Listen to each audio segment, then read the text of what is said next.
அஸ்ஸலாமு அலைக்கும் வரஹ்மத்துல்லாஹி வபரகாத்துஹு. அல்ஹம்துலில்லாஹ். மீராசுடைய பாடத்திலே வாரிசுரிமை சட்டம் சிராஜி என்ற கித்தாபிலே வாரிசுரிமை சட்டத்தினுடைய பாடத்தை பார்த்து வருகிறோம். அதே முதல் பாடமாக அல் ஃபராயிது நிஸ்புல் இல்ம் என்ற அந்த தலைப்பை நாம் பார்த்தோம். அதிலே வருகின்ற ஹதீஸ் கால ரசூலுல்லாஹி ஸல்லல்லாஹு அலைஹி வஸல்லம் தஅல்லமுல் ஃபராயித வ அல்லிமுஹன் நாஸ, ஃபர்துகளை வாரிசுரிமை சட்டங்களை கற்றுக்கொள்ளுங்கள், அல்லிமுஹன் நாஸ, அதை மக்களுக்கும் கற்றுக் கொடுங்கள் என்ற அந்த ஹதீஸின் தொடர்ச்சி இன்னும் வருகிறது. என்ற ஹதீஸை நாம் பார்த்தோம். அதிலே தஅல்லமுல் ஃபராயித, ஃபர்துகளை, ஃபர்து என்றால் என்ன, இந்த ஃபர்து என்ற வார்த்தைக்கு என்ன அர்த்தம் என்று நாம் பார்க்கும் பொழுது இந்த கிதாபிலே சிராஜியிலே இமாம் ஷரஹிரிதி இமாம் எழுதியிருக்கிறார்கள். இந்த ஃபராயில் என்ற வார்த்தை அல்லாஹு தாலா குரானிலே 6 இடங்களிலே வெவ்வேறு அர்த்தங்களாக பயன்படுத்தி இருக்கின்றான் என்பதாக இந்த கிதாபிற்கு மத்தன் எழுதிய ஒரு இமாம், ஷரஹ் எழுதிய இமாம், அந்த மத்தனுக்கு ஷரஹா எழுதிய இமாம் அந்த விளக்கத்திலே எழுதியிருக்கிறார்கள்.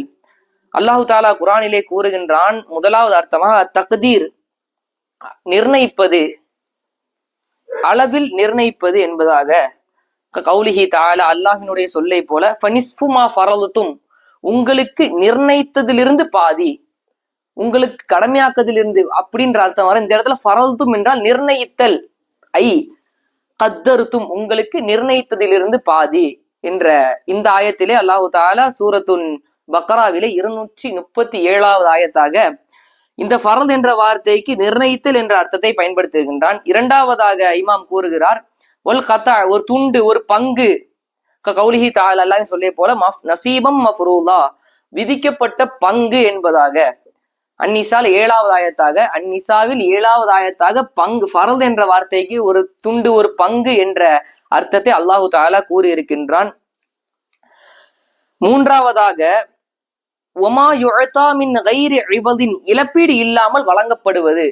கௌலில் அரபி, பொதுவாக அரபு வார்த்தைகளுக்கு அரேபியர்கள் பல்வேறு அர்த்தங்களை பயன்படுத்துவார்கள். அதே போன்று இந்த ஃபர்து என்ற வார்த்தைக்கு அரபியர்கள் பயன்படுத்தும் இந்த அர்த்தம் கௌலில் அரபி மா அஸபுது மின்ஹு ஃபர்தன் வலா கர்தன், எந்த ஒரு கடனையும் எந்த ஒரு கடமையையும் நாம் பெறவில்லை என்ற அர்த்தத்தை, இந்த கடன் கடமை என்ற அர்த்தத்தை இந்த அரபுகள் இந்த ஃபர்து என்ற வார்த்தைக்கு பயன்படுத்தி இருக்கின்றார்கள்.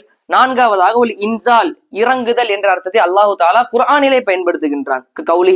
கௌலிஹி தஆலா, அல்லாஹ்வினுடைய சொல்லை போல, இன்னல்லதி, நிச்சயமாக எப்ப ஏற்பட்டது, ஃபரல அலைக்கல் குர்ஆன், உங்களின் மீது இறக்கப்பட்டது, அல் குர்ஆன், உன்னின் மீது இறக்கப்பட்டது குர்ஆன் என்பதா கசஸ், சூரத்துல் கசஸிலே 85வது ஆயத்தாக அல்லாஹு தாலா கூறியிருக்கின்றான். ஐ அன்சல, அதாவது அவன் இறக்கினான் என்ற அர்த்தத்தின் கீழ் அல்லாஹு தஆலா கூறியிருக்கின்றான்.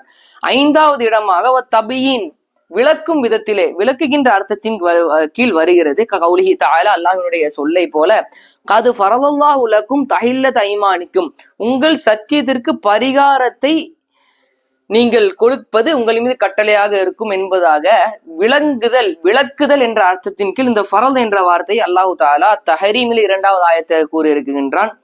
6வதாக ஒல் இஹ்லால், நிறைவேற்றுவது, 6 விதமாக கூறியிருக்கின்றான். 6வதாக அல் இஹ்லால், நிறைவேற்றுவது என்ற அர்த்தத்தின் கீழ் கௌலிஹி தஆலா, அல்லாஹு தஆலாவின் சொல்லை போல, மா கான அலன் நபி மின் ஹரஜின் ஃபீமா ஃபரலல்லாஹு லஹு, அல் அஹ்ஸாபில் 38வது ஆயத்து, அல்லாஹு தஆலா தனக்கு சட்டமாக்கிய ஒரு காரியத்தை நிறைவேற்றுவது நபியின் மீது குற்றம் அல்ல என்ற நிறைவேற்றுதல் என்ற அர்த்தத்தின் கீழ், இஹ்லால் என்ற அர்த்தத்தின் கீழ் இந்த ஃபர்து என்ற வார்த்தை அல்லாஹு தாலா பயன்படுத்தி இருக்கின்றான்.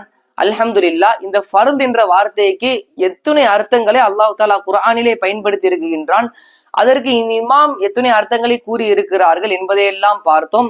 இன்ஷா அல்லாஹ் அடுத்த பாடத்திலே அடுத்த தலைப்பை, அடுத்த வகுப்பை நாம் காண்போம். இத்துடன் இன்றைய பாடம் நிறைவடைகிறது. அஸ்ஸலாமு அலைக்கும் வரஹ்மத்துல்லாஹி வபரகாத்துஹு.